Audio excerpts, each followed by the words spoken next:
New Big Navi leaks are making it look really fast, but how's it going to stack up against the 3070 16GB and 3080 20GB versions? Let's talk about it. Before that, make sure to subscribe and click the bell icon so you never miss another video.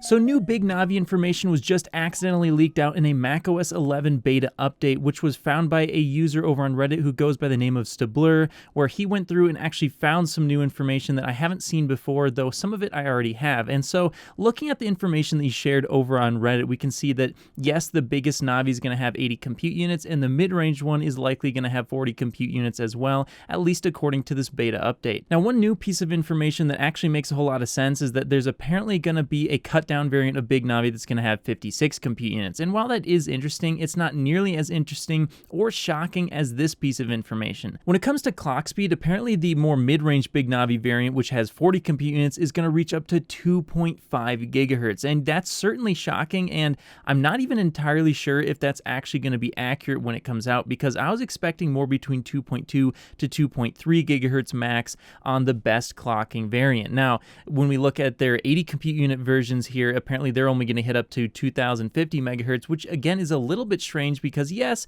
as you slap more compute units on a GPU, the power draw is going to go up, so you're probably going to have to drop clock speeds a little bit, but dropping them 450 megahertz is pretty severe. And so I have a feeling that this 2500 megahertz isn't actually going to be what we really see. Probably somewhere around 2300 megahertz for the max peak on one of these graphics cards, but either way, that's really, really fast. And even a GPU that only hits a little bit over 2 gigahertz with 80 compute units, well, if you do the math, you take the doubling of compute units versus the 5700 XT, then you throw in the fact that it's apparently going to have an IPC upgrade, and then it's also getting a slight clock speed jump. Well, you're looking at a GPU that should be over 2 times as fast, at least in theory, than a 5700 XT, which would make it significantly faster than an RTX 3080. And while that does sound great, unfortunately in the real world, things don't scale perfectly, and on top of that, we don't know if these specs are 100% going to be the stuff that we actually get our hands on when it's all said and done. So one thing I do know for sure is that the Big Navi GPU is going to be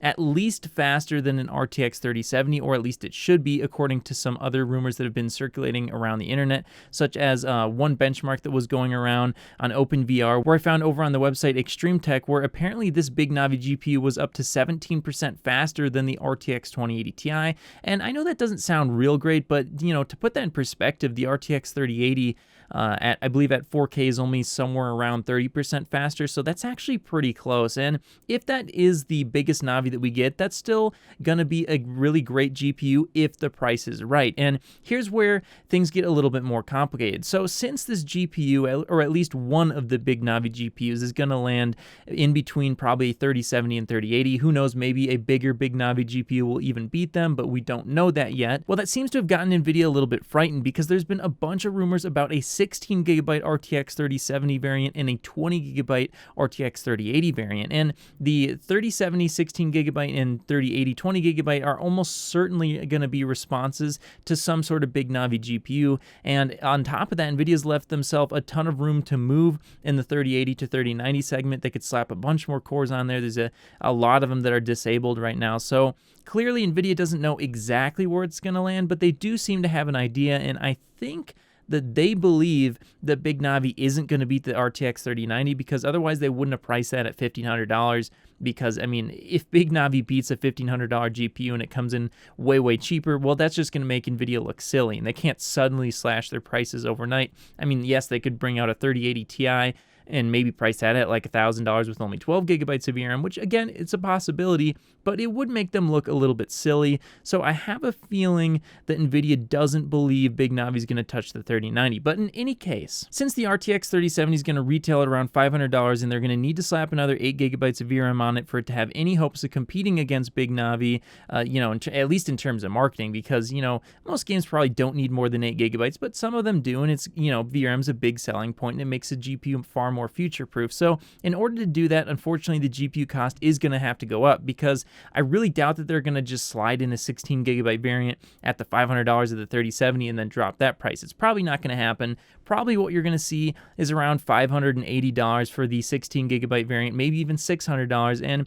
the reason why that's important is because that kind of determines where the Big Navi GPU can land in terms of price. Because unfortunately for AMD, they have to be very reactive to Nvidia's price, because not only are they coming late to the market as usual, but on top of that, they're kind of the underdog in this scenario. You know, they're not the as well-known brand. So unfortunately for them, that means that they can't charge the exact same price for the same amount of performance. They have to either undercharge in terms of price, or they have to give you more performance at the same price. And so taking that into account, I think what AMD's probably going to try and do is that they're probably going to try and drop their Big Navi GPU at around $550, which makes a whole lot of sense, because if it does end up performing pretty much right in between an RTX 3070 and 3080, not saying there won't be one that's faster, but let's say that that's how fast it is, well, it makes a lot of sense to them, because they'll be making pretty good margin on it. It'll be cheaper likely than an RTX 3070 16 gigabyte version, while offering more performance. And, you know, pretty much everyone wins there, except for, to me, that's still not good enough, because at this point, I think Nvidia has around an 80% market share. So at this point,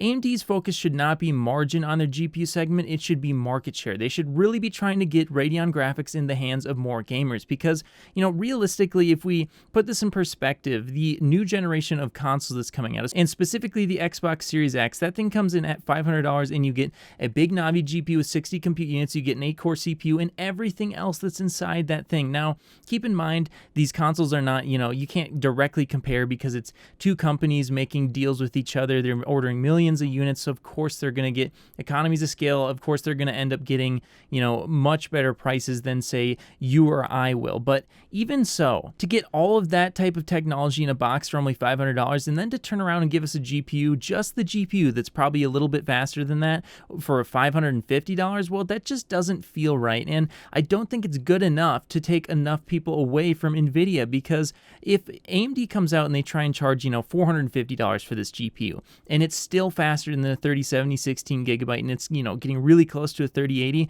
well, at that price point, I mean, is anyone really going to buy an Nvidia card? So that would basically completely change a ton of people from buying Nvidia to AMD, and people would be willing to forgive at that price point if AMD's ray tracing performance wasn't exactly as good as Nvidia's, or maybe they don't have an answer to DLSS. Stuff like that wouldn't matter as much if you're saving hundreds and hundreds of dollars. It would change a bunch of people from buying Nvidia cards to AMD cards, and I think at this moment in time, that's a whole lot more important. So I'd really like to see them come in at around $450, $500 max, but realistically, $550 would still be a much better deal, because again, it'd be faster and cheaper than the 3070 16 gigabytes, and it would also be much, much cheaper than the 3080 or 3080 20 gigabyte, because the 3080 20 gigabyte is probably going to end up coming in at like $800, $850. And realistically, yes, there will be some people who need that extra VRAM, but for the vast majority of people who just play games, that doesn't really make a whole lot of sense. But hey, that's just what I think. What do you think about Big Navi versus the 3070 16 gigabyte and 3080 20 gigabyte?